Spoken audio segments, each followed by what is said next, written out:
वाहिगुरू जी का खालसा वाहिगुरू जी की फतेह। TV84 ਦੇ ਸਾਰੇ ਦਰਸ਼ਕ ਤੇ ਸਰੋਤੇ ਜਿਹੜੇ ਸਾਡੇ ਨਾਲ ਨਾਰਥ ਅਮਰੀਕਾ ਦੇ ਵਿੱਚੋਂ ਜੁੜੇ ਹੋਏ ਆ ਜਾਂ ਫਿਰ ਫੇਸਬੁੱਕ ਰਾਹੀਂ ਦੁਨੀਆ ਭਰ ਵਿੱਚ ਸਾਨੂੰ ਬੈਠ ਕੇ ਦੇਖ ਸੁਣ ਰਹੇ ਆ, ਉਹਨਾਂ ਸਭ ਦਾ ਮੈਂ ਅਮਰਵੀਰ ਸਿੰਘ ਅੱਜ ਇਸ ਪ੍ਰੋਗਰਾਮ ਦੇ ਵਿੱਚ ਤਹਿ ਦਿਲੋਂ ਸਵਾਗਤ ਕਰਦਾ। ਵਿਊਅਰਸ, ਅਸੀਂ ਪਿਛਲੇ ਦਿਨਾਂ ਦੇ ਵਿੱਚ ਦੇਖਿਆ ਜਿਹੜੀ ਬੇਅਦਬੀ ਗੁਰੂ ਗ੍ਰੰਥ ਸਾਹਿਬ ਦੀ ਹੋਈ ਹੈ, ਜਿਹੜੀਆਂ ਘਟਨਾਵਾਂ ਬੇਅਦਬੀ ਦੀਆਂ ਹੋਈਆਂ ਨੇ ਪਿਛਲੇ ਸਾਰੇ ਸਮੇਂ ਦੇ ਵਿੱਚ, ਉਹਦੇ ਤੇ इस वक्त जस्टिस रणजीत सिंह कमीशन की जिहड़ी रिपोर्ट हैगी है बरगाड़ी कांड ते कोटकपूरा कांड नूं मुख रखदिआं होइआं उन्होंने पंजाब सरकार नूं सौंपी है। पर पंजाब सरकार वालों ये जिहड़ी सारी जांच पंजाब सरकार दे अधीन पुलिस डिपार्टमेंट वालों डील की जा रही सी, उहदी जिहड़ी जांच हैगी है वो पिछले दिनां दे विच CBI नूं सौंप दित्ती गई है कि इहदी जिहड़ी अगलेरी जांच हैगी है वो हुण CBI करेगी। CBI फाइंड आउट करूगी भी बेअदबी दे पिछे किहड़े बंदे दोषी आ, किहड़ियां ताकतां ने जिन्हां ने गुरु ग्रंथ साहब दी बेअदबी करवाई है। सो ये जिहड़ा मूव हैगा सिख सफ़ां दे विच इहनूं किते ना किते जिहड़ी पोलिटिकल विल दा ना होना मन्निया जा रहा है। भी कैप्टन अमरिंदर सिंह दी जिहड़ी एडमिनिस्ट्रेशन हैगी है वो इस मौके ते आके जिहड़ी जांच CBI दे खाते पाउणी है वो खूह दे विच सुੱਟਣ वाली गल है। ना CBI तो पहलां कदे कुछ निकलिया हैगा ते ना ही ਹੁਣ ਨਿਕਲਣ ਦੀ ਉਮੀਦ ਹੈ, ਜਦ ਕਿ ਉਹ ਇਸ ਪਾਰਟ ਦੇ ਵਿੱਚ ਜਸਟਿਸ ਰਣਜੀਤ ਸਿੰਘ ਕਮਿਸ਼ਨ ਦੀ ਰਿਪੋਰਟ ਦੇ ਆਧਾਰ ਦੇ ਉੱਤੇ ਜਿਹੜੀ ਜਾਂਚ ਹੈਗੀ ਹੈ ਉਹ ਕਰਕੇ ਉਹਦੇ ਤੇ ਕਾਰਵਾਈ ਕਰ ਸਕਦੇ ਸੀ। ਸੋ ਇਸ ਪਾਰਟ ਨੂੰ ਮੁੱਖ ਰੱਖਦਿਆਂ ਅੱਜ ਅਸੀਂ ਗੱਲਬਾਤ ਕਰਾਂਗੇ ਕਿ ਜਿਹੜੀਆਂ ਜਾਂਚ ਰਿਪੋਰਟਾਂ ਵੀ ਹੁੰਦੀਆਂ ਨੇ ਇੱਕ ਵਾਈਡਰ ਕੰਟੈਕਸਟ ਦੇ ਵਿੱਚ ਪਿਛਲੇ ਸਮੇਂ ਦੇ ਨਾਲ ਇਹਨੂੰ ਜੋੜ ਕੇ ਵੀ ਉਹਦੇ ਵਿੱਚੋਂ ਕੀ ਇਨਸਾਫ ਨਿਕਲਦਾ ਜਾਂ ਨਹੀਂ ਨਿਕਲਦਾ, ਇਹ ਸਾਰੇ ਵਰਤਾਰੇ ਬਾਰੇ ਅੱਜ ਗੱਲਬਾਤ ਕਰਨ ਦੇ ਲਈ ਸਾਡੇ ਨਾਲ ਲੁਧਿਆਣਾ ਤੋਂ ਉੱਘੇ ਵਕੀਲ ਸਰਦਾਰ ਜਸਪਾਲ ਸਿੰਘ ਮੰਝਪੁਰ ਫੋਨ ਲਾਈਨ ਤੇ ਬਣੇ ਹੋਏ ਨੇ। ਆਓ ਉਹਨਾਂ ਨਾਲ ਮਿਲ ਕੇ ਅੱਜ ਦੀ ਵਿਚਾਰ ਚਰਚਾ ਦੀ ਸ਼ੁਰੂਆਤ ਕਰਦੇ ਹਾਂ। ਹਾਂਜੀ ਮੰਝਪੁਰ ਸਾਹਿਬ, ਤੁਹਾਡਾ ਸਵਾਗਤ ਹੈ ਜੀ। ਵਾਹਿਗੁਰੂ ਜੀ ਕਾ ਖਾਲਸਾ ਵਾਹਿਗੁਰੂ ਜੀ ਕੀ ਫਤਿਹ। ਮੰਝਪੁਰ ਸਾਹਿਬ, ਸ਼ੁਰੂਆਤ ਇੱਥੋਂ ਹੀ ਕਰੀਏ। ਜਿਵੇਂ ਮੈਂ ਇੰਟਰੋਡਕਸ਼ਨ ਦੇ ਵਿੱਚ ਵੀ ਕਿਹਾ ਕਿ ਜਿਹੜੇ ਸਿੱਖ ਬੁੱਧੀਜੀਵੀ ਹੈਗੇ ਨੇ ਉਹਨਾਂ ਦੀ ਇੱਕ ਮੀਟਿੰਗ ਚੰਡੀਗੜ੍ਹ ਦੇ ਵਿੱਚ ਹੋਈ ਹੈ, ਜਾਂ ਜਿਹੜੀਆਂ ਮੀਡੀਆ ਦੇ ਵਿੱਚ ਜਿਸ ਹਿਸਾਬ ਨਾਲ ਬਿਆਨ ਵੀ ਆਏ ਆ ਉਹਦੇ ਵਿੱਚ ਵੀ ਕੈਪਟਨ ਅਮਰਿੰਦਰ ਸਿੰਘ ਦੇ ਇਸ ਮੂਵ ਨੂੰ ਇਸੇ ਤਰੀਕੇ ਨਾਲ ਦੇਖਿਆ ਜਾ ਰਿਹਾ ਵੀ ਉਹ ਕਾਰਵਾਈ ਨਹੀਂ ਸੀ ਕਰਨਾ ਚਾਹੁੰਦੇ, ਇਸ ਲਈ ਇਹਦੀ ਜਿਹੜੀ ਜਾਂਚ ਹੈਗੀ ਆ ਉਹ CBI ਨੂੰ ਦੇ ਦਿੱਤੀ ਗਈ ਹੈ। ਸਾਰੇ ਬਰਗਾੜੀ ਕਾਂਡ ਤੋਂ ਲੈ ਕੇ ਸਾਰੀ ਜਿਹੜੀ ਬੇਅਦਬੀ ਦੀਆਂ ਘਟਨਾਵਾਂ ਦੀ ਹੈਗੀ ਹੈ, ਜਾਂ ਓਵਰਆਲ ਤੁਸੀਂ ਕਿਵੇਂ ਐਨਲਾਈਜ਼ ਕਰਦੇ ਹੋ ਇਸ ਸਾਰੇ ਪਾਰਟ ਨੂੰ, ਇਹਦੇ ਬਿਹਾਈਂਡ ਕੀ ਦੇਖਦੇ ਹੋ?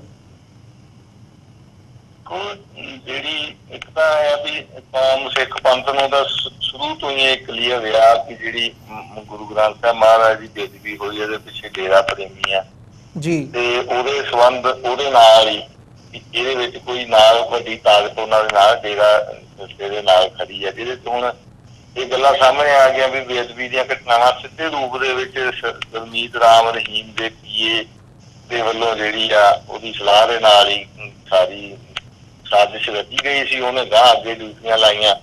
2 ਕੇਸ ਆ ਰਹੇ CBI ਤੋਂ 3 ਬੰਦੇ ਜਿਹੜੇ ਆ ਉਹਨਾਂ ਨੇ ਮਹਾਰਾਜ ਦੇ ਸਰੂਪ ਚੋਰੀ ਕਰਨ ਵਾਲੇ, ਅੱਗੇ 70 ਸਾਰੀ ਬੇਅਦਬੀ ਕਰਨ ਵਾਲੇ।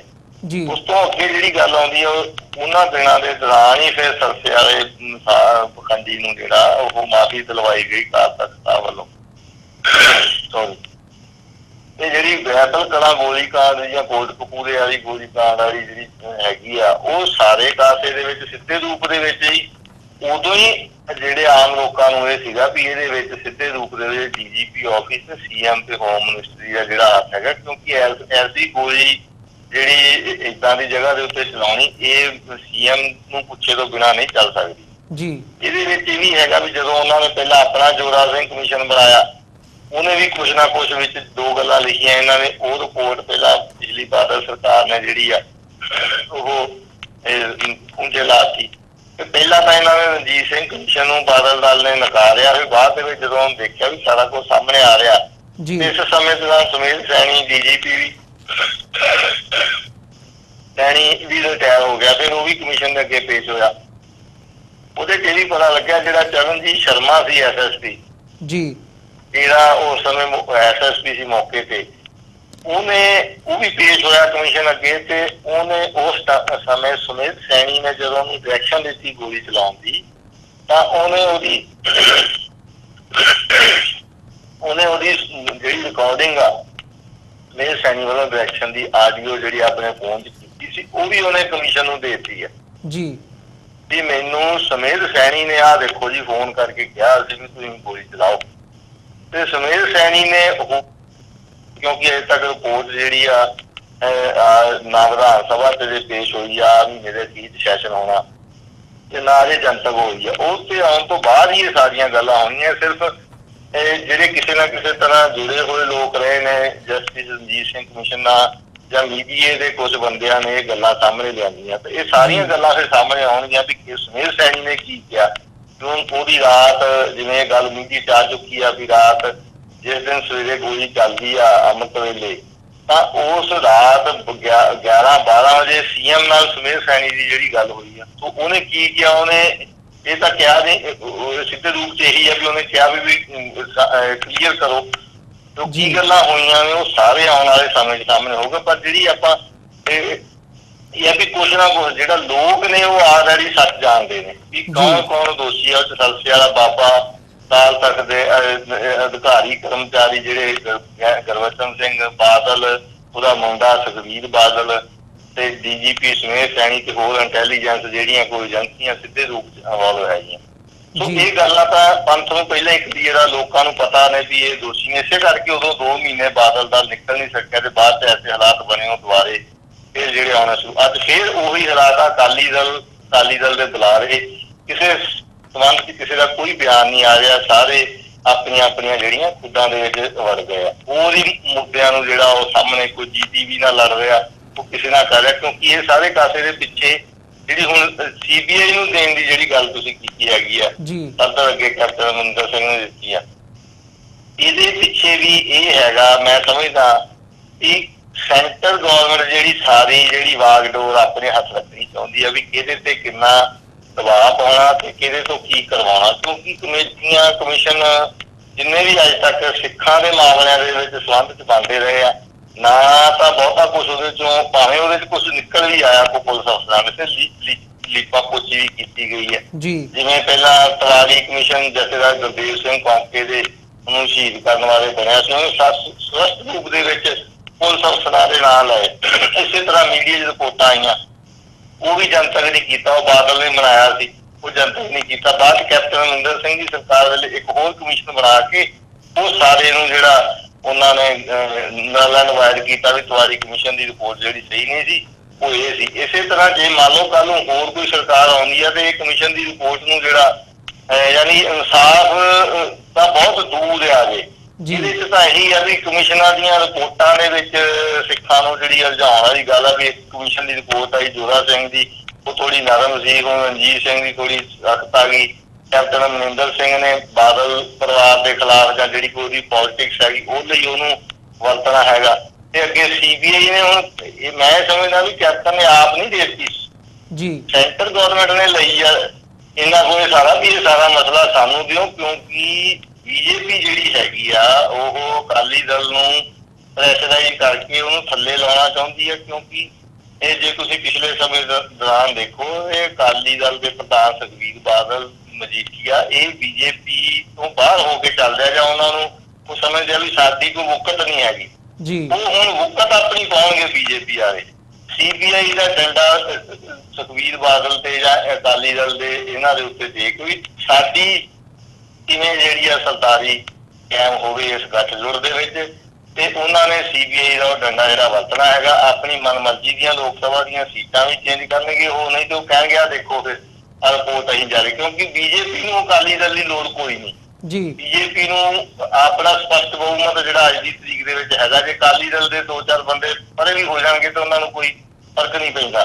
ਪਰ ਅਕਾਲੀ ਦਲ ਨੂੰ ਸੈਂਟਰ ਦੇ ਨਾਲ ਜੁੜੇ ਹੋਣ ਦੀ ਜਿਹੜੀ ਲੋੜ ਆ, ਇਹ ਹੁਣ ਮਿੰਟਾਂ ਤਰਲਿਆਂ ਦੇ ਉੱਤੇ ਉਤਰਨਗੇ। ਜਿਹੜਾ ਅਕਾਲੀ ਦਲ ਦਾ ਇੱਕ ਇਹਨਾਂ ਨੇ ਕਹਿੰਦੇ ਆਪੇ ਫਸ ਗਏ ਤੈਨੂੰ ਕੌਣ ਬਚਾਏ, ਇਹ ਅਕਾਲੀ ਦਲ ਨੇ ਆਪ ਨੰਗੇ ਹੋ ਕੇ ਇਹਨਾਂ ਦੇ ਅੱਗੇ ਇਹ ਜਿਹੜੇ ਵਿਸ਼ੇ ਆ BJP ਅੱਗੇ ਹੁਣ ਉਹਦਾ ਉਹ ਪੂਰਾ ਲਾਹਾ ਜਿਹੜਾ ਲੈਣਗੇ। ਅਕਾਲੀ ਦਲ ਜਿਹੜੀ ਸਾਡੀ ਇੱਕ ਕਹਿ ਸਕਦੇ ਕੁਰਬਾਨੀ ਵਾਲੀ ਸੀ, ਉਹਨੂੰ ਇਹਨਾਂ ਨੇ ਰੋਲ ਕੇ ਰੱਖਤਾ, ਪੰਜਾਬੀ ਬਣਾਇਆ। ਹੁਣ ਇਹ ਬਿਲਕੁਲ BJP ਦੇ ਜਿਹੜਾ ਥੱਲੇ ਜਾਣਗੇ। ਜੇ ਨਹੀਂ ਜਾਣਗੇ ਤਾਂ ਫਿਰ ਜਿਹੜਾ BJP ਇਹਨਾਂ ਨੂੰ ਪੂਰੀ ਤਰ੍ਹਾਂ ਨੰਗਿਆ ਕਰਕੇ ਲੋਕਾਂ ਦੇ ਵਿੱਚ ਤੇ ਆਪਣਾ ਅਕਸ ਜਿਹੜਾ ਉਹ ਪੰਜਾਬ ਦੇ ਵਿੱਚ ਜਾਂ ਸਿੱਖਾਂ ਦੇ ਵਿੱਚ ਜਿਹੜੀ ਉਹਨਾਂ ਦੀ ਸ਼ੁਰੂ ਤੋਂ ਮਨਸ਼ਾ ਰਹੀ ਹੈ ਵੀ ਸਾਡੀ ਕਿਸੇ ਤਰ੍ਹਾਂ ਸਾਡਾ ਹੱਥ ਉੱਤੇ ਹੋਵੇ ਉਹ ਉੱਤੇ ਕਰਨ ਦਾ ਯਤਨ ਕਰਨਗੇ। ਜੇ ਬੀਜੇਪੀ CBI ਦੇ ਰਾਹੀਂ ਬਾਦਲ ਪਰਿਵਾਰ ਦੇ ਉੱਤੇ ਡੰਡਾ ਕੱਸਦੀ ਆ ਤੇ ਪੰਜਾਬ ਦੇ ਸਿੱਖਾਂ ਨੇ ਆਟੋਮੈਟਿਕਲੀ ਖੁਸ਼ ਹੋਣਾ ਵੀ ਦੇਖੋ ਵੀ ਅਕਾਲੀ ਦਲ ਨੇ ਰਾਇ ਕੀਤਾ ਸੀ, ਬੀਜੇਪੀ ਨੇ ਜਿਹੜੀ ਆ ਉਹ ਕੀਤੀ। ਸੋ ਸਾਰੀ ਇਹਦੇ ਪਿੱਛੇ ਜਿਹੜੀ CBI ਆ, NIA ਜਿਹੜੀਆਂ ਸੈਂਟਰ ਏਜੰਸੀਆਂ ਹੈਗੀਆਂ, ਇਹ ਸਾਰਾ ਕੁਝ ਸੈਂਟਰ ਗਵਰਨਮੈਂਟ ਦੀ ਵੋਟ ਰਾਜਨੀਤੀ ਨੂੰ ਸਿਰੇ ਚੜਾਉਣ ਦੇ ਲਈ ਕੀਤਾ ਜਾਂਦਾ ਤੇ ਇਹਦੇ ਵਿੱਚ ਇਨਸਾਫ ਉਸ ਕਰਕੇ ਮਿਲਣਾ ਜਾਂ ਕੋਈ ਸਿੱਖਾਂ ਨੂੰ ਉਸ ਕਰਕੇ ਕੋਈ ਚੀਜ਼ ਮਿਲਣੀ ਆ ਵੀ ਉਹਨਾਂ ਦੀ ਕੋਈ ਨੀਡ ਪੂਰੀ ਹੁੰਦੀ ਆ। ਸੋ ਪੁਰਾਣੇ ਕਮਿਸ਼ਨ 84 ਨਾਲ ਸੰਬੰਧਿਤ ਕਿੰਨੇ ਕਮਿਸ਼ਨ ਕਮੇਟੀਆਂ ਜਾਂ ਲੇਟੈਸਟ ਭਾਜੀ ਹਰਿੰਦਰ ਸਿੰਘ ਨਕੋਦਰ ਗੋਲੀकांड ਜਸਟਿਸ ਗੁਰਨਾਮ ਸਿੰਘ ਵਾਲੀ ਕਿਹਾ ਵੀ 31 ਸਾਲ ਹੋ ਗਏ, ਤੁਸੀਂ ਉਹੀ ਰਿਪੋਰਟ ਜਿਹੜੀ ਆ ਸਾਹਮਣੇ ਕਰੋ, ਉਹ ਵੀ ਨਹੀਂ ਜਨਤਕ ਹੋਈ। ਜਿਵੇਂ ਜਥੇਦਾਰ ਕੌਂਕਿਆਰੀ ਹੋ ਗਈ, ਪੰਜਾਬ ਨਾਲ ਸੰਬੰਧਿਤ ਦੇ ਵਿੱਚ ਜਿਹੜੀਆਂ ਇਹ ਰਿਪੋਰਟਾਂ ਜਿਹੜੀਆਂ ਹੈਗੀਆਂ ਉਹ ਸਿਆਸੀ ਹਿੱਤਾਂ ਲਈ ਤਾਂ ਵਰਤੀਆਂ ਜਾਂਦੀਆਂ, ਪਰ ਜਿੱਥੇ ਸਿੱਖਾਂ ਦਾ ਕਤਲ ਹੋਇਆ ਹੋਵੇ, ਬੇਕਸੂਰ ਸਿੱਖ ਮਾਰੇ ਗਏ ਹੋਣ, ਉਹਨਾਂ ਪੁਲਿਸ ਅਫਸਰਾਂ ਨੂੰ ਸਜ਼ਾਵਾਂ ਦੇਣ ਲਈ ਨਹੀਂ ਵਰਤੀਆਂ ਜਾਂਦੀਆਂ। ਤੇ ਜਿਹੜੀ ਇਹ ਸਾਰਾ ਕੁਝ ਸਟੇਟ ਦੀ ਪਾਲਿਸੀ ਦੇ ਤਹਿਤ ਹੁੰਦਾ, ਇਹ ਨਹੀਂ ਵੀ ਕਾਂਗਰਸ ਆ ਜਾਂ ਅਕਾਲੀ ਦਲ ਆ ਜਾਂ BJP ਆ, ਇਹਦਾ ਕੋਈ ਫਰਕ ਨਹੀਂ ਹੁੰਦਾ। ਸਟੇਟ ਦੀ ਪਾਲਿਸੀ ਜਿਹੜੀ ਸਿੱਖਾਂ ਪ੍ਰਤੀ ਸੇਮ ਆ, ਜਿਹੜੀ ਪਹਿਲਾਂ ਸੀ ਅੱਜ ਵੀ ਉਹੀ ਲੱਗਦੀ ਹੈ ਤੇ ਚੇਂਜ ਹੋਣ ਦੀ ਵੀ ਕੋਈ ਦਿਸਦਾ ਨਹੀਂ ਹੈਗਾ ਕੁਝ ਵੀ। ਜੀ ਬਿਲਕੁਲ ਮੰਜਪੁਰ ਸਾਹਿਬ, ਜਿਵੇਂ ਤੁਸੀਂ ਦੱਸਦੇ ਹੋ ਕਿ ਸਾਰੀ ਜਿਹੜੀ ਹੈਗੀ ਆ ਪੋਲੀਟਿਕਸ ਤੋਂ ਮੋਟੀਵੇਟਡ ਹੁੰਦੇ ਆ ਜਿਹੜੇ ਵੀ ਮੂਵਜ਼ ਕੀਤੇ ਜਾਂਦੇ ਆ ਤੇ ਇਹਦੇ ਵਿੱਚ ਇਨਸਾਫ ਦੀ ਉਮੀਦ ਨਹੀਂ ਕੀਤੀ ਜਾ ਸਕਦੀ ਮੁੱਖ ਰੱਖਦੇ। ਜਿਵੇਂ ਤੁਸੀਂ 2 ਐਗਜ਼ਾਮਪਲਸ ਦਿੱਤੇ ਆ, ਸਾਕਾ ਨਕੋਦਰ ਦਾ 1986 ਦੇ ਵਿੱਚ ਜੋ ਵਾਪਰਿਆ ਸੀ, ਉਹਦੀ ਰਿਪੋਰਟ ਨਹੀਂ ਅਜੇ ਤੱਕ ਜਨਤਕ ਕੀਤੀ ਗਈ। ਜਥੇਦਾਰ ਕੌਂਕੇ ਦੇ ਜਿਹੜੀ ਸ਼ਹਾਦਤ ਸੀਗੀ ਉਹਨੂੰ ਮੁੱਖ ਰੱਖਦਿਆਂ ਹੋਇਆਂ ਜਿਹੜੀ ਜਾਂਚ ਹੋਈ ਉਹਦੀ ਵੀ ਰਿਪੋਰਟ ਨਹੀਂ ਜਨਤਕ ਕੀਤੀ ਗਈ। ਸੋ ਇਸ ਪਾਰਟ ਨੂੰ ਜਦੋਂ ਅਸੀਂ ਦੇਖਦੇ ਹਾਂ ਕਿ ਜਨਤਕ ਨਾ ਕਰਨਾ, ਉਹਦੇ ਤੇ ਕਾਰਵਾਈ ਹੋਣਾ ਤਾਂ ਇੱਕ ਉਹਦੇ ਤੋਂ ਵੀ ਦੂਰ ਦੀ ਗੱਲ ਹੈਗੀ ਆ। ਪਰ ਇਹਦੇ ਵਿੱਚ ਜਿਹੜੀਆਂ ਕੇਂਦਰ ਦੀਆਂ ਏਜੰਸੀਆਂ ਹੈਗੀਆਂ ਨੇ, ਆਮ ਤੌਰ ਤੇ ਕਿਹਾ ਜਾਂਦਾ ਜੀ ਜਾਂਚ CBI ਤੋਂ ਕਰਵਾ ਲਓ ਜਾਂ ਕਿਸੇ ਸੈਂਟਰਲ ਏਜੰਸੀ ਤੋਂ ਕਰਵਾ ਲਓ, ਉਹਨਾਂ ਤੋਂ ਇਨਸਾਫ ਦੀ ਉਮੀਦ ਕੀਤੀ ਜਾਂਦੀ ਹੈ। ਪਰ ਜੇ ਪੰਜਾਬ ਸਰਕਾਰ ਦਾ ਇਹ ਰਵੱਈਆ ਹੋਵੇ, ਐਡਮਿਨਿਸਟ੍ਰੇਸ਼ਨ ਦਾ ਇਹ ਰਵੱਈਆ ਹੋਵੇ, ਤੁਹਾਨੂੰ ਲੱਗਦਾ ਵੀ ਜਿਹੜੀਆਂ ਕੇਂਦਰ ਦੀਆਂ ਏਜੰਸੀਆਂ ਹੈਗੀਆਂ ਨੇ ਉਹ ਕੋਈ ਇਨਸਾਫ ਦੇ ਸਕਦੀਆਂ ਨੇ ਇਸ ਮਾਮਲੇ ਦੇ ਵਿੱਚ? ਦੇਖੋ, ਜਿੱਦਾਂ ਹੁਣ CBI ਦੀ ਗੱਲ ਕਰੀਏ, CBI ਤਾਂ ਪਿੰਡ ਹੁੰਦੇ ਫਰਾਡ ਦੇ ਕੇਸਾਂ ਦੀ ਵੀ ਜਾਂਚ ਕਰਦੀ ਹੈ। ਤੁਸੀਂ CBI ਦੀ ਵੈਬਸਾਈਟ ਖੋਲ ਕੇ ਦੇਖ ਲਓ, ਜਿਹੜੇ ਕੋਈ ਲੋਕਲ ਲੁਧਿਆਣੇ ਜਲੰਧਰ ਦੇ ਵਿੱਚ ਫਰਾਡ ਹੁੰਦੇ ਆ ਉਹਦੀ ਜਾਂਚ ਵੀ CBI ਕਰਦੇ। CBI ਤਾਂ ਹੁਣ ਲੋਕਲ ਪੁਲਿਸ ਦੇ ਲੈਵਲ ਦੇ ਕੇਸ ਇਨਵੈਸਟੀਗੇਸ਼ਨ ਕਰਨ ਲੱਗ ਪਈ ਹੈ। NIA ਸੀ ਜੋਬ ਹੋਣਾ ਦੇ ਕੇਸ ਦੇ ਵਿੱਚ ਦੇਖਿਆ, ਇਹ ਵੀ ਛੁਰੇਬਾਜ਼ੀ ਦੇ ਕੇਸ ਦੇ ਵਿੱਚ ਵੀ ਇਹ ਹੁਣ NIA ਜਾਂਚ ਜਿਹੜੀ ਕਰਨ ਲੱਗ ਪਈ ਆ ਵੀ ਜਿਵੇਂ ਉਹਨੇ ਸਜ਼ਾ ਗਰਮ ਕਰਕੇ ਲਾਇਆ ਸੀ, ਪੁਲਿਸ ਨੇ ਚਲਾਨ ਵੀ ਦੇ ਦਿੱਤਾ, ਉਹ ਪਤੰਦਰ ਹੁਣ NIA ਵਾਲੇ ਉਹਨੂੰ ਜਿਹੜੀ ਆ ਇਨਵੈਸਟੀਗੇਸ਼ਨ ਕਰਦੇ ਵੀ ਨਹੀਂ ਇਹਦੇ ਗੋਲੀ ਚੱਲੀ ਸੀ। ਸੋ ਇਹ ਇਨਵੈਸਟੀਗੇਸ਼ਨ ਏਜੰਸੀਆਂ ਜਿਹੜੀਆਂ ਹੈਗੀਆਂ ਇਹ ਸੈਂਟਰ ਦੇ, ਜਿਵੇਂ ਪਹਿਲਾਂ ਕਿਹਾ ਜਾਂਦਾ ਸੀ ਵੀ ਕਾਂਗਰਸ ਸਰਕਾਰ ਦੇ ਟਾਈਮ ਵੀ ਤੋਤਾ CBI, ਤੇ ਹੁਣ ਇਹਨਾਂ ਨੇ ਤੋਤੇ ਬਣਾ ਲਏ, ਹੁਣ BJP ਦੇ ਤੋਤੇ ਆਏ, ਜਿਵੇਂ ਉਵੇਂ ਬੋਲਦੇ। ਇਨਸਾਫ ਦੀ ਉਮੀਦ ਤਾਂ ਹੈ ਨਹੀਂ ਕੋਈ ਵੀ ਇਹਨਾਂ ਕੇਸਾਂ ਦੇ ਵਿੱਚ। ਇਹਦੇ ਚ ਫਰਦਰ ਇਨਵੈਸਟੀਗੇਸ਼ਨ ਜੇ ਹੁਣ ਇੱਕ ਪਾਸੇ ਤਾਂ ਜਦੋਂ ਸਿੱਖਾਂ ਦੇ ਖਿਲਾਫ ਪਰਚੇ ਦਰਜ ਕਰਦੇ ਆ, ਹੁਣ ਤੁਸੀਂ ਮੌਤ ਬੰਬ ਬਲਾਸਟ ਦਾ ਲਾ ਲਓ, ਉਹਦੇ ਚ ਪਹਿਲਾਂ ਕਿੰਨੇ ਸਿੱਖ ਨੌਜਵਾਨਾਂ ਨੂੰ ਜਿਹੜਾ ਉੱਥੇ ਤੰਗ ਪਰੇਸ਼ਾਨ ਕੀਤਾ ਗਿਆ, ਮਾਨਸਾ ਸਰੀਰਕ ਤਸ਼ੱਦਦ, ਸੈਂਕੜੇ 100 ਦੇ ਕਰੀਬ ਨੌਜਵਾਨਾਂ ਨੂੰ ਮਾਨਸਾ ਬਠਿੰਡਾ ਜ਼ਿਲ੍ਹੇ ਨੂੰ ਪਰੇਸ਼ਾਨ ਕੀਤਾ। ਜਦੋਂ ਉਹ ਗੱਲ ਨਿਕਲੇ ਵੀ ਇਹ ਸਲਸੇ ਵਾਲੇ ਬਾਬੇ ਦੇ ਪਰਸਨਲ ਗੈਰੇਜ ਦੇ ਵਿੱਚੋਂ ਬਲਾਸਟ ਵਾਸਤੇ ਤਿਆਰ ਕੀਤੀ ਸੀ, ਫਿਰ ਉੱਥੇ ਇਹਨਾਂ ਦੇ ਮੂੰਹਾਂ ਦੇ ਵਿੱਚ ਘੁੰਗਣੀਆਂ ਪੈ ਗਈਆਂ। ਕਿਉਂ ਨਹੀਂ ਬਾਬੇ ਦੇ ਲਿਆ ਕੇ ਪਤਾ ਫੇਰਦੇ ਤੇ ਉਹਨੂੰ ਪੁੱਛਦੇ? ਜਦੋਂ ਸਿੱਖ ਨੌਜਵਾਨਾਂ ਦੇ ਖਿਲਾਫ ਕੋਈ ਕੇਸ ਹੁੰਦਾ ਤੇ ਇੱਕ ਨੌਜਵਾਨ ਨੇ ਨਾਂ ਹੀ ਲਿਆ ਹੁੰਦਾ ਵੀ ਹਾਂ ਮੈਂ ਜੱਗੀ ਜੌਨ ਨੂੰ ਵੀ ਜਾਣਦਾ ਉੱਥੇ ਯੂਕੇ, ਤੇ ਉਹਨੂੰ ਚੁੱਕ ਕੇ ਉੱਥੇ ਤਸ਼ੱਦਦ ਕੀਤਾ ਜਾਂਦਾ। ਸੋ ਇਹ ਜਿਹੜੇ ਦੋਹਰੇ ਮਾਪਦੰਡ ਆ, ਸਾਡੀ ਤਾਂ ਸ਼ੁਰੂ ਤੋਂ ਹੀ 1947 1950 ਤੋਂ ਹੀ ਸਿੱਖਾਂ ਦੀ ਇਹ ਰਹੀ ਆ ਵੀ ਕਾਨੂੰਨ ਜੇ ਰੂਲ ਆਫ ਲਾ ਹੈਗਾ, ਕੁਆਲਿਟੀ ਬਿਫੋਰ ਲਾ ਹੈਗਾ, ਤਾਂ ਫਿਰ ਕਿਉਂ ਨਹੀਂ ਕਾਨੂੰਨ ਆਪਣਾ ਕੰਮ ਕਰਦਾ? ਜਦੋਂ ਸਿੱਖਾਂ ਦੇ ਮਾਮਲਿਆਂ ਦੀ ਗੱਲ ਆ ਜਾਂਦੀ ਆ ਉਦੋਂ ਆ ਕੇ ਇਹ ਘੁੰਗੀਆਂ ਪਾ ਲੈਂਦੇ। ਜਦੋਂ ਕੋਈ ਸਿੱਖਾਂ ਦੇ ਖਿਲਾਫ ਗੱਲ ਹੁੰਦੀ ਆ ਫਿਰ ਬਿਨਾਂ ਪੁੱਛੇ ਪੁਲਿਸ ਦੇ ਜਿਹੜੇ ਆ ਤਸ਼ੱਦਦਾਂ ਦੇ ਦੌਰ ਚੱਲਦੇ। ਕਿਉਂ ਨਹੀਂ ਸੁਖਬੀਰ ਬਾਦਲ ਨੂੰ ਚੱਕ ਕੇ ਉਹਦੇ ਪਤਾ ਫੇਰਦੇ? ਜਦੋਂ ਜਸਟਿਸ ਰਣਜੀਤ ਸਿੰਘ ਕਮਿਸ਼ਨ ਦੇ ਵਿੱਚ ਇਹ ਗੱਲ ਆ ਗਈ ਹੈ, ਸੁਮੇਲ ਸੈਣੀ ਜਾਂ ਚਰਨਜੀਤ ਸ਼ਰਮਾ ਦੇ ਉੱਤੇ ਕਿਉਂ ਨਹੀਂ ਉਹਨਾਂ ਨੂੰ ਇਨਵੈਸਟੀਗੇਸ਼ਨ ਕਰਨ ਦੇ ਲਈ ਇੰਟਰੋਗੇਟ ਕੀਤਾ ਜਾਂਦਾ? ਕਿ ਸਿੱਖਾਂ ਨੂੰ ਇੰਟਰੋਗੇਟ ਕਰਨ ਦੇ ਵਾਸਤੇ ਇੰਟਰੋਗੇਸ਼ਨ ਸੈਂਟਰ ਦੇ ਰਸਤੇ ਤੇ ਪਤੇ ਤੇ ਕਰੰਟ ਲਾਉਣ ਦੀਆਂ ਮਸ਼ੀਨਾਂ ਰੱਖੀਆਂ ਹੋਈਆਂ। ਸੋ ਇਹ ਕਾਨੂੰਨ ਜੇ ਉਹ ਕਹਿੰਦੇ ਆ ਕਿ ਅਸੀਂ ਕੁਝ ਇਨਵੈਸਟੀਗੇਸ਼ਨ ਕਰਦੇ ਹਾਂ, ਸੋ ਸਾਰਿਆਂ ਲਈ ਕਾਨੂੰਨ ਇੱਕ ਹੋਣਾ ਚਾਹੀਦਾ, ਇਹਨਾਂ ਦੇ ਪਤਾ ਫਿਰਨਾ ਚਾਹੀਦਾ, ਇਹਨਾਂ ਦੇ ਵੀ ਕਰੰਟ ਲੱਗਣੇ ਚਾਹੀਦੇ, ਫਿਰ ਇਹ ਬੋਲਣਗੇ। ਵੀ ਅਸੀਂ ਕਿਵੇਂ ਕਿਵੇਂ ਮਹਾਰਾਜ ਦੀਆਂ ਬੇਅਦਬੀਆਂ ਕੀਤੀਆਂ ਤੇ ਕਿਵੇਂ ਕਿਵੇਂ ਅਸੀਂ ਜਿਹੜਾ ਨੌਜਵਾਨਾਂ ਨੂੰ ਜਿਹੜਾ ਕਤਲ ਕੀਤਾ। ਸੋ ਰੂਲ ਆਫ ਲਾ ਤੇ ਕੁਆਲਿਟੀ ਬਿਫੋਰ ਲਾ ਹੈ ਨਹੀਂ ਗੀਆਂ। ਇਨਵੈਸਟੀਗੇਸ਼ਨ ਏਜੰਸੀਆਂ ਸਿਆਸਤ ਨੂੰ ਵੋਟ ਰਾਜਨੀਤੀ ਇਹਨੂੰ ਕੀ ਚਾਹੀਦਾ ਉਹਦੇ ਮੁਤਾਬਕ ਇਨਵੈਸਟੀਗੇਸ਼ਨ ਕਰਦੀਆਂ। ਤੁਸੀਂ ਮੈਨੂੰ ਦੇ ਦਿਓ ਇਨਵੈਸਟੀਗੇਸ਼ਨ ਦੀ ਜ਼ਿੰਮੇਵਾਰੀ, ਮੈਂ ਜਿਵੇਂ ਕਹੂੰਗਾ ਸਿਆਸਤ ਨੂੰ ਮੈਂ ਉਸੇ ਤਰ੍ਹਾਂ ਤੁਹਾਨੂੰ ਕਰਕੇ ਰਿਪੋਰਟ ਵੀ ਦੇ ਦੂੰਗਾ ਵੀ ਆਹ ਦੇਖੋ ਜੀ ਆਹ ਅਮਰਿੰਦਰ ਸਿੰਘ ਨੇ ਬਲਾਸਟ ਕਰਾਇਆ ਮੌੜ ਦੇ ਵਿੱਚ। ਇਹਦੇ 'ਚ ਕਿਹੜੀ ਗੱਲ ਹੈ? ਸਾਰੇ ਸਾਧਨ ਸਾਰੇ ਸੰਦ ਸਾਰਾ ਕੁਛ ਤੁਹਾਡੇ ਕੋਲ ਆ। ਇਹਨਾਂ ਨੇ ਤਾਂ ਕਿਸੇ ਸਮੇਂ ਰੁਪਿੰਦਰ ਸਿੰਘ ਤੇ ਜਸਵਿੰਦਰ ਸਿੰਘ ਤੇ ਲਾਤਾ, ਇਹਨਾਂ ਨੇ ਬੇਅਦਬੀ ਕੀਤੀ ਹੈ। ਸੋ ਉਹ ਵੀ ਪ੍ਰੂਫ ਲੱਗਦਾ ਸੀ ਸਿੱਧੇ ਰੂਪ 'ਚ ਦੇਖਣ ਨੂੰ। ਜਦੋਂ ਤੁਸੀਂ ਗੱਲਾਂ ਬਾਤਾਂ ਉਹਨਾਂ ਨੇ ਜੋ ਆਡੀਓ ਰਿਕਾਰਡਿੰਗ ਸੁਣਾਈਆਂ ਸਰਿਆਮ ਸਾਰੇ ਮੀਡੀਆ 'ਚ, ਉਹ ਲੱਗਦਾ ਸੀ ਆਮ ਬੰਦੇ ਨੂੰ ਦੇਖਣ ਵਾਸਤੇ ਵਾਕਈ ਇਹਨਾਂ ਨੇ ਕੀਤਾ ਲੱਗਦਾ। ਸੋ ਇਹ ਕੋਈ ਗੱਲ ਨਹੀਂ ਵੀ ਕੌਣ ਦੋਸ਼ੀ ਹੈ, ਇਨਵੈਸਟੀਗੇਸ਼ਨ ਕੌਣ ਕਰ ਰਿਹਾ ਤੇ ਕਿਹੜੇ ਪਰਪਜ਼ ਲਈ ਕੀਤੀ ਜਾ ਰਹੀ ਹੈ, ਉਹ ਜ਼ਿਆਦਾ ਮਹੱਤਵਪੂਰਨ ਇੰਡੀਆ ਦੇ ਵਿੱਚ ਹੈਗਾ। ਕਿਉਂਕਿ ਇੱਥੇ ਕੇਸ ਐਸੇ ਹੈਗੇ ਲੋਕਾਂ ਦੀਆਂ ਜ਼ਿੰਦਗੀਆਂ, ਮਰੇ ਹੋਏ ਬੰਦਿਆਂ ਦੇ ਕਤਲਾਂ ਦੇ ਵਿੱਚ ਲੋਕਾਂ ਦੀਆਂ ਜ਼ਿੰਦਗੀਆਂ ਨਿਕਲ ਰਹੀਆਂ ਜੇਲ੍ਹਾਂ ਦੇ ਵਿੱਚ। ਇੱਥੇ ਤਾਂ ਏਦਾਂ ਦੀਆਂ ਇਨਵੈਸਟੀਗੇਸ਼ਨਾਂ ਵੀ ਹੋਈਆਂ। ਸੋ ਇੱਥੋਂ ਇਹ ਕੋਈ ਬਦਲਿਆ ਨਹੀਂ ਲੱਗਦਾ। ਕਈ ਵਾਰ ਕਹਿ ਦਿੰਦੀ ਬੀਜੇਪੀ ਕਿ ਅਸੀਂ ਬਦਲ ਰਹੇ ਹਾਂ, ਇਨਸਾਫ ਦਿਆਂਗੇ, ਫਲਾਨਾ ਹੋਊਗਾ, ਉਹੋ ਜਿਹਾ ਕੁਛ ਨਹੀਂ ਹੋ ਰਿਹਾ ਹੈਗਾ।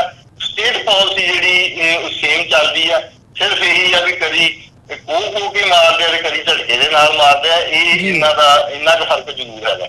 ਹਾਂਜੀ ਜੀ ਮਾਨਪੁਰ ਸਾਹਿਬ, ਇੱਕ ਜੇ ਕੈਪਟਨ ਅਮਰਿੰਦਰ ਸਿੰਘ ਵੱਲ ਦੁਬਾਰਾ ਆਈਏ, ਜਿਵੇਂ ਉਹਨਾਂ ਨੇ ਸਾਰੇ ਵਾਅਦੇ ਕੀਤੇ ਸੀ, ਉਹਨਾਂ ਦੇ ਵਾਅਦੇ ਕਿੱਥੇ ਖਲੋਂਦੇ ਆ ਫਿਰ ਜਦੋਂ ਇਹ ਸਾਰੇ ਪਾਰਟ ਨੂੰ ਉਹ ਕਮਿਸ਼ਨ ਦੀ ਰਿਪੋਰਟ ਵੀ ਆਉਂਦੀ ਹੈ, ਉਹਦੇ ਤੇ ਐਕਟ ਕਰਨ ਦੀ ਥਾਂ ਤੇ ਉਹ ਜਿਹੜੀ ਜਾਂਚ ਹੈਗੀ ਹੈ ਉਹ CBI ਨੂੰ ਸੌਂਪ ਦਿੰਦੇ ਆ, ਇਹ ਜਾਣਦੇ ਹੋਏ ਕਿ CBI ਹਜੇ ਤੱਕ 1984 ਦੇ ਕੇਸ ਵੀ ਨਹੀਂ ਉਹਦੇ ਤੇ ਕੋਈ ਕਾਰਵਾਈ ਕਰ ਸਕੀ ਜਾਂ ਉਹਨਾਂ ਨੂੰ ਨਪੇਰੇ ਚੜਾ ਸਕੀ।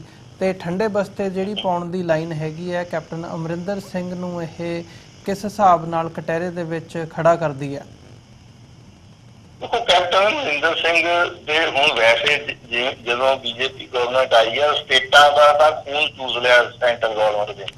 ਕੈਪਟਨ ਅਮਰਿੰਦਰ ਸਿੰਘ ਬੇਸ਼ੱਕ ਸਪਸ਼ਟ ਬਹੁਮਤ ਲੈ ਕੇ ਪੰਜਾਬ ਦਾ ਮੁੱਖ ਮੰਤਰੀ ਆ, ਪਰ ਉਹਦੇ ਪੱਲੇ ਕੱਖ ਨਹੀਂ ਨਾ। ਸਾਰੇ ਕੁਝ GST ਦਾ ਸਾਰਾ ਕੁਝ ਤਾਂ ਸੈਂਟਰ ਲੈ ਗਈ। ਹੁਣ ਡਿਪੈਂਡੈਂਟ ਹੋ ਗਏ ਸਟੇਟਾਂ ਜਿਹੜੀਆਂ ਸੈਂਟਰ ਦੇ ਉੱਤੇ, ਤੇ ਸੈਂਟਰ ਗਵਰਨਮੈਂਟ ਦੇ ਵਿੱਚ ਵੀ ਮੈਂ ਸਮਝਦਾ ਵੀ ਪੱਲੇ ਕੱਖ ਨਹੀਂ ਮੰਤਰੀਆਂ ਦੇ। ਸਾਰਾ ਕੁਝ PM ਆਫਿਸ ਨੂੰ ਜਿਹੜਾ ਉਹ ਰਿਸਪੌਂਸਿਬਿਲਟੀ ਉਹਨੂੰ ਜਵਾਬਦੇਹੀ ਜਿਹੜੀ ਹੈਗੀ ਆ ਹੋਮ ਮਿਨਿਸਟਰੀ ਦੀ ਜਾਂ ਦੂਜਿਆਂ ਦੀ, ਜਾਂ ਤੁਸੀਂ ਕਹੋ ਵੀ ਰਾਜਨਾਥ ਸਿੰਘ ਜਾਂ ਫਲਾਣੇ ਮੰਤਰੀ ਜਾਂ ਜੇਟਲੀ ਆ ਜਾਂ ਸਿਮਰਤ ਕੌਰ ਆ, ਇਹਨਾਂ ਦਾ ਕੋਈ ਇੰਡੀਪੈਂਡੈਂਟ ਪੋਰਟਫੋਲੀਓ ਕਹਿਣ ਨੂੰ ਤਾਂ ਹੈਗੇ ਆ, ਪਰ ਇਹ ਸਾਰਾ ਕੁਝ PM ਆਫਿਸ ਨੂੰ ਇਹਨਾਂ ਨੇ ਆਲਰੇਡੀ ਇਹ ਪਾਸ ਕਰ ਲਿਆ ਹੈਗਾ ਵੀ ਠੀਕ ਹੈ PM ਆਫਿਸ ਨੂੰ ਸਾਰਾ ਕੁਝ ਜਿਹੜਾ ਜਵਾਬਦੇਹੀ ਹੋਊਗੀ।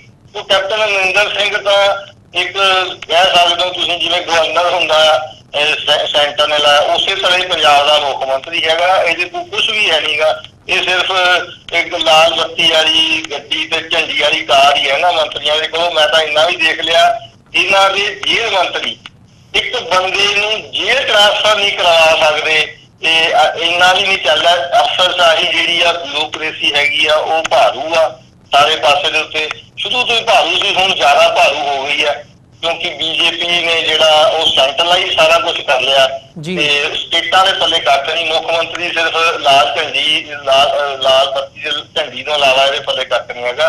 ਜੇ ਸਿੱਖਾਂ ਦੇ ਖਾਸ ਤੌਰ ਤੇ ਪੰਜਾਬ ਦੇ ਹਿੱਤਾਂ ਦੀ ਗੱਲ ਕਰੀਏ ਤਾਂ ਪੰਜਾਬ ਦੀ ਸਰਕਾਰ ਦੇ ਵੱਲ ਕੁਛ ਵੀ ਹੈ ਨਹੀਂਗਾ। ਇਹ ਪੱਪਟ ਜਿਹੜੀ ਆ ਸੈਂਟਰ ਗਵਰਨਮੈਂਟ ਦੀ, ਜਿਵੇਂ ਕਹਿੰਦੇ ਨਾ ਬਾਦਲ ਦੀ ਮਨਮੋਹਨ ਸਿੰਘ ਨੇ ਕਦੀ ਨਹੀਂ ਟਾਲੀ, ਕੈਪਟਨ ਅਮਰਿੰਦਰ ਸਿੰਘ ਦੀ BJP ਨੇ ਨਹੀਂ ਕਦੀ ਟਾਲਣੀ। ਕਹਿਣਾ ਇਹ ਜਾਣੀ ਕਿ ਇੱਕ ਐਲਾਨਿਆ ਹੋਇਆ ਗੱਠਜੋੜ ਆ ਪੰਜਾਬ ਸਰਕਾਰ ਤੇ ਸੈਂਟਰ ਗਵਰਨਮੈਂਟ ਦਾ। ਜੀ, ਤੇ ਇੱਕ ਜਾਂਦੇ ਜਾਂਦੇ ਮਨਪੁਰ ਸਾਹਿਬ, ਮੈਂ ਜਥੇਦਾਰ ਹਵਾਰਾ ਦੇ ਕੇਸ ਸੰਬੰਧੀ ਵੀ ਤੁਹਾਡੇ ਕੋਲੋਂ ਵਧੇਰੇ ਜਿਹੜੀ ਜਾਣਕਾਰੀ ਹੈਗੀ ਉਹ ਲੈਣੀ ਚਾਹੂੰਗਾ। ਅੱਜ ਉਹਨਾਂ ਦੀ ਭਾਈ ਜਗਤਾਰ ਸਿੰਘ ਵਾਲੇ ਉਹਨਾਂ ਦਾ ਇੱਕ ਮੋਗੇ ਕੇਸ ਸੀਗਾ ਤੇ 2 ਲੁਧਿਆਣੇ ਸੀ। ਲੁਧਿਆਣੇ ਵਾਲਿਆਂ ਦੀ 13 ਤਰੀਕ ਆ, ਮੋਗੇ ਵਾਲੇ ਕੇਸ ਦੀ ਅੱਜ ਪੇਸ਼ੀ ਹੈਗੀ ਆ। ਥਰੂ ਉਹਨਾਂ ਨੂੰ ਪਹਿਲਾਂ ਆਰਡਰ ਹੋਇਆ ਸੀ ਇਨ ਪਰਸਨ ਪੇਸ਼ ਕਰਨ ਦੇ, ਉੱਥੋਂ ਸਾਰਾ ਕੁਝ ਗਾਰਦਰੀ ਲੱਗ ਗਈ ਸੀ। ਇੱਥੋਂ ਪੰਜਾਬ ਸਰਕਾਰ ਵੱਲੋਂ ਉੱਥੇ ਭੇਜਿਆ ਗਿਆ ਵੀ ਇਹਨੂੰ ਨਾ ਭੇਜੋ। ਪਹਿਲਾਂ ਉਹਨਾਂ ਨੇ ਫੈਕਸ ਕੀਤਾ ਵੀ ਨਾ ਭੇਜੋ, ਫਿਰ ਉਹਨਾਂ ਨੇ ਇੱਕ ਦਸਤੀ ਆਪਣੀ ਉਹ ਬਾਈ ਲੈਂਡ ਭੇਜੀ, ਉਹਨਾਂ ਨੇ ਸਪੀਡ ਪੋਸਟ ਕੀਤੀ, ਰਜਿਸਟਰੀ ਕੀਤੀ ਵੀ ਨਾ ਭੇਜੋ। ਫਿਰ ਇੱਕ ਦਿਨ ਪਹਿਲਾਂ ਇੱਥੋਂ ਪੁਲਿਸ ਵਾਲੇ ਵੀ ਗਏ ਤੇ ਆਰਜੀਐਲ ਵੀ ਨਾ ਭੇਜੋ। ਉਸ ਤੋਂ ਬਾਅਦ ਹੁਣ ਪੁਲਿਸ ਨੇ ਕੀ ਕੀਤਾ, ਉਹ ਕੇਸ ਦਾ ਇਨਵੈਸਟੀਗੇਸ਼ਨ ਕੰਪਲੀਟ ਹੋ ਕੇ ਚਾਰਜਸ਼ੀਟ ਫਾਈਲ ਹੋ ਗਈ ਸੀ। ਉਸ ਤੋਂ ਬਾਅਦ ਭਾਈਵਾਲ ਨੂੰ ਪਰਸੋਂ ਪੇਸ਼ ਕਰਨ ਦੇ ਆਰਡਰ ਹੋਏ। ਤਾਂ ਹੁਣ ਪੰਜਾਬ ਪੁਲਿਸ ਕੀ ਕਰ ਰਹੀ ਆ, ਫਰਦਰ ਇਨਵੈਸਟੀਗੇਸ਼ਨ ਦੇ ਨਾਮ ਹੇਠ ਕੈਂਸਲੇਸ਼ਨ ਰਿਪੋਰਟ ਫਾਈਲ ਕਰ ਰਹੀ ਆ। ਅੱਜ ਉਹਨਾਂ ਦੀ 7 ਤਰੀਕ ਉੱਥੇ ਮੋਗੇ ਹੈਗੀ ਆ ਸੈਸ਼ਨ ਜੱਜ ਤਰਸੇਮ ਮੰਗਲਾ ਦੀ ਅਦਾਲਤ ਤੇ। ਉੱਥੇ ਪੁਲਿਸ ਨੇ ਜਿਹੜੀ ਆ ਕੈਂਸਲੇਸ਼ਨ ਫਾਈਲ ਉਹਨਾਂ ਨੇ ਪਿਛਲੀ ਤਰੀਕ ਦੇ ਕਿਹਾ ਸੀ ਕਿ ਅਸੀਂ ਦੇਣੀ ਹੈ। ਉਹਨਾਂ ਨੇ ਇਹ ਕਹਿਣਾ ਵੀ ਕੇਸ ਚੱਲ ਹੀ ਨਹੀਂ ਸਕਦਾ, ਭਾਈਵਾਲ ਦੇ ਖਿਲਾਫ ਕੋਈ ਗਵਾਹ ਸਬੂਤ ਹੀ ਹੈ ਨਹੀਂ, ਇਸ ਕਰਕੇ ਕੇਸ ਹੀ ਕੈਂਸਲ ਕਰ ਦਿਓ। ਕਿਉਂਕਿ ਉਹਨਾਂ ਦੀ ਮਨਸ਼ਾ ਹੈਗੀ ਕਿ ਜੇ ਕੇਸ ਚੱਲੂਗਾ ਉਹਨਾਂ ਨੂੰ ਲਿਆਉਣਾ ਪਊਗਾ, ਜੇ ਇੱਕ ਵਾਰ ਲਿਆਉਣ ਦਾ ਫਿਰ ਉਹਨੂੰ ਪੰਜਾਬ ਰੱਖਣਾ ਪਊਗਾ। ਸੋ ਉਹਨਾਂ ਨੇ ਮੈਨੂੰ IOSHO ਮਿਲਿਆ ਸੀ ਕਿਸੇ ਕੇਸ ਦੀ ਤਰੀਕ ਦੇ ਸੰਬੰਧ ਚ ਲੁਧਿਆਣੇ ਤੇ ਮੈਂ ਪੁੱਛਿਆ, ਉਹ ਕਹਿੰਦਾ ਜੀ ਵੀ ਉੱਤੋਂ ਹੁਕਮ ਆਏ ਆ ਵੀ ਆਪਾਂ ਲਿਆਉਣਾ ਨਹੀਂ, ਇਸ ਕਰਕੇ ਕੇਸ ਹੀ ਕੈਂਸਲ ਕਰ ਦਿਓ, ਸਜ਼ਾ ਤੁਹਾਨੂੰ ਹੈਗੀ ਹੋਈ ਆ ਸਾਰੀ ਉਮਰ ਦੀ ਉਮਰ ਕੈਦ। ਉਸ ਕਰਕੇ ਉਹ ਲਿਆਉਣਗੇ ਮਾਰੇ ਕੇਸ ਹੀ ਕੈਂਸਲ ਕਰ ਰਹੇ ਆ। ਤੇ ਅੱਜ ਮੈਨੂੰ ਉਮੀਦ ਹੈਗੀ ਆ ਕਿ ਉਹ ਕੇਸ ਜਿਹੜਾ ਮੋਗੇ ਵਾਲਾ ਭਾਈਵਾਲ ਦਾ, ਜੇ ਉਹਨਾਂ ਨੇ ਕੈਂਸਲੇਸ਼ਨ ਰਿਪੋਰਟ ਫਾਈਲ ਕਰਤੀ ਤਾਂ ਅੱਜ ਉਹ ਕੇਸ ਹੀ ਜਿਹੜਾ ਬੰਦ ਹੋ ਜਾਣਾ। ਸੋ ਲਿਆਉਣ ਵਾਲੀ ਜਿਹੜੀ ਗੱਲ ਆ ਫਿਰ ਉਹ ਲੁਧਿਆਣੇ ਵਾਲੇ ਕੇਸਾਂ ਦੇ ਵਿੱਚ ਰਹਿ ਜੂਗੀ, ਜਿਹਦੇ ਵਾਸਤੇ ਲਿਆਉਣ ਦੇ ਸੰਬੰਧ ਦੇ ਵਿੱਚ ਜਾਂ ਵੀਡੀਓ ਰਾਹੀਂ ਪੇਸ਼ੀ ਦੇ ਸੰਬੰਧ 13 ਤਰੀਕ ਨੂੰ ਦੋਵਾਂ ਕੇਸਾਂ ਦੇ ਵਿੱਚ ਜਿਹੜੀ ਬਹਿਸ ਹੈਗੀ ਜੀ। ਸੋ ਮਨਪੁਰ ਸਾਹਿਬ ਤੁਹਾਡਾ ਬਹੁਤ ਬਹੁਤ ਧੰਨਵਾਦ, ਤੁਸੀਂ ਇਹਨਾਂ ਦੋਵਾਂ ਇਸ਼ੂਜ਼ ਦੇ ਉੱਪਰ ਸਾਡੇ ਨਾਲ ਆਪਣਾ ਸਮਾਂ ਕੱਢ ਕੇ ਵਿਚਾਰਾਂ ਦੀ ਸਾਂਝ ਪਾਈ ਹੈ। ਅੱਜ ਦੇ ਸ਼ੋਅ ਦੇ ਵਿੱਚ ਇੱਥੇ ਹੀ ਇਜਾਜ਼ਤ ਚਾਹਾਂਗੇ ਜੀ, ਤੁਹਾਡੇ ਕੋਲੋਂ ਬਹੁਤ ਬਹੁਤ ਧੰਨਵਾਦ ਤੁਹਾਡਾ। ਫਤਿਹ ਦੀ ਸਾਂਝ ਪਾਈ ਹੈ। ਵਾਹਿਗੁਰੂ ਜੀ ਕਾ ਖਾਲਸਾ, ਵਾਹਿਗੁਰੂ ਜੀ ਕੀ ਫਤਿਹ ਜੀ। ਵਿਊਅਰਸ, ਉਮੀਦ ਕਰਦੇ ਹਾਂ ਕਿ ਜਿਹੜੀ ਸਾਡੀ ਅੱਜ ਦੀ ਗੱਲਬਾਤ ਸੀ ਲੁਧਿਆਣਾ ਤੋਂ ਐਡਵੋਕੇਟ ਸਰਦਾਰ ਜਸਪਾਲ ਸਿੰਘ ਮੰਝਪੁਰ ਹੋਰਾਂ ਦੇ ਨਾਲ ਤੁਹਾਨੂੰ ਜ਼ਰੂਰ ਪਸੰਦ ਆਈ ਹੋਵੇਗੀ। ਉਹਨਾਂ ਦਾ ਕਹਿਣਾ ਹੈ ਕਿ ਜਿਹੜੀ ਇਹ ਸਾਰਾ ਪਾਰਟ ਹੈਗਾ, ਭਾਵੇਂ ਉਹ ਵਿੱਚ CBI ਨੂੰ ਇਨਵੋਲਵ ਕਰਨਾ ਹੋਵੇ, ਸਾਰੀ ਜਿਹੜੀ ਚੀਜ਼ ਹੈ ਇਹ ਸਿਆਸਤ ਤੋਂ ਪ੍ਰੇਰਿਤ ਹੈ। ਇਨਸਾਫ ਗੁਰੂ ਗ੍ਰੰਥ ਸਾਹਿਬ ਦੀ ਬੇਅਦਬੀ ਦੇ ਮਾਮਲੇ ਦੇ ਵਿੱਚ ਬੇਅਦਬੀ ਕਾਂਡ, ਜਿਹੜਾ ਬਹਿਬਲ ਕਲਾਂ ਗੋਲੀ ਕਾਂਡ ਹੈਗਾ ਜਾਂ ਕੋਟਕਪੂਰਾ ਗੋਲੀ ਕਾਂਡ ਹੈ, ਇਸ ਨੂੰ ਮੁੱਖ ਰੱਖਦਿਆਂ ਹੋਇਆਂ ਬਰਗਾੜੀ ਦੇ ਵਿੱਚ ਇਨਸਾਫ ਮੋਰਚਾ ਵੀ ਲੱਗਿਆ ਹੋਇਆ ਇਸ ਵਕਤ, ਜਿੱਥੇ 2015 ਦੇ ਵਿੱਚ ਸਰਬੱਤ ਖਾਲਸਾ ਜਿਹੜਾ ਹੋਇਆ ਸੀ, ਉਹਨਾਂ ਵੱਲੋਂ ਕਾਰਜਕਾਰੀ ਜਿਹੜੇ ਜਥੇਦਾਰ ਅਕਾਲ ਤਖਤ ਦੇ ਥਾਪੇ ਗਏ ਸੀ ਭਾਈ ਧਿਆਨ ਸਿੰਘ ਮੰਡ, ਉਹਨਾਂ ਦੀ ਅਗਵਾਈ ਦੇ ਵਿੱਚ ਇਹ ਮੋਰਚਾ ਚੱਲ ਰਿਹਾ ਹੈ। ਪਰ ਸਰਕਾਰ ਦੇ ਕੰਨਾਂ ਤੇ ਅਜੇ ਤੱਕ ਜੂੰ ਨਹੀਂ ਸਰਕੀ। ਅਜੇ ਤੱਕ ਇਨਸਾਫ ਦੀ ਜਿਹੜੀ ਉਮੀਦ ਹੈਗੀ ਹੈ ਉਹ ਬੜੀ ਮੱਧਮ ਨਜ਼ਰ ਆਉਂਦੀ ਹੈ। ਤੇ ਜਿਸ ਹਿਸਾਬ ਨਾਲ ਜਸਪਾਲ ਸਿੰਘ ਮੰਝਪੁਰ ਦਾ ਕਹਿਣਾ ਵੀ ਸਾਰੇ ਜਿਹੜੇ ਅਧਿਕਾਰ ਹੈਗੇ ਆ ਉਹ ਕਿਤੇ ਨਾ ਕਿਤੇ ਡਾਇਰੈਕਟਲੀ ਇਨਡਾਇਰੈਕਟਲੀ ਪ੍ਰਾਈਮ ਮਿਨਿਸਟਰਜ਼ ਆਫਿਸ ਦੇ ਕੋਲ ਨੇ, ਕਿਸੇ ਦੀ ਵੀ ਕੋਈ ਪੇਸ਼ ਨਹੀਂ ਜਾਂਦੀ ਇਹ ਸਾਰੇ ਮਾਮਲੇ ਦੇ ਵਿੱਚ। ਸੋ ਆਉਣ ਵਾਲੇ ਸਮੇਂ ਦੇ ਵਿੱਚ ਕੋਸ਼ਿਸ਼ ਕਰਾਂਗੇ ਜਦੋਂ ਕੋਈ ਨਵੀਂ ਡਿਵੈਲਪਮੈਂਟ ਹੁੰਦੀ ਹੈ ਇਸ ਇਸ਼ੂ ਦੇ ਉੱਪਰ ਤਾਂ ਦੁਬਾਰਾ ਫਿਰ ਤੁਹਾਡੇ ਤੱਕ ਵਧੇਰੇ ਜਾਣਕਾਰੀ ਜਿਹੜੀ ਹੈਗੀ ਉਹ ਪਹੁੰਚਾਉਣ ਦੀ। ਸੋ ਅੱਜ ਦੇ ਸ਼ੋਅ ਦੇ ਵਿੱਚ ਤੁਹਾਡੇ ਕੋਲੋਂ ਇੱਥੇ ਹੀ ਇਜਾਜ਼ਤ ਚਾਹਾਂਗੇ। ਜਾਂਦੇ ਜਾਂਦੇ ਤੁਹਾਡੇ ਚਰਨਾਂ ਦੇ ਵਿੱਚ ਬੇਨਤੀ ਹੈ, TV84 ਨੂੰ ਅੱਗੇ ਵਧਾਉਣ ਦੇ ਲਈ ਤੁਹਾਡੀ ਸਹਾਇਤਾ ਦੀ ਲੋੜ ਹੈ। TV84 ਨੂੰ ਡੋਨੇਟ ਕਰਨ ਦੇ ਲਈ ਤੁਸੀਂ ਸਾਡੀ ਵੈਬਸਾਈਟ www.tv84.tv ਤੇ ਜਾ ਕੇ ਸਾਨੂੰ ਡੋਨੇਟ ਕਰ ਸਕਦੇ ਹੋ ਤੇ ਮੰਥਲੀ ਡੋਨੇਸ਼ਨਸ ਦੇ ਲਈ ਪਲੈਜ ਕਰ ਸਕਦੇ ਹੋ।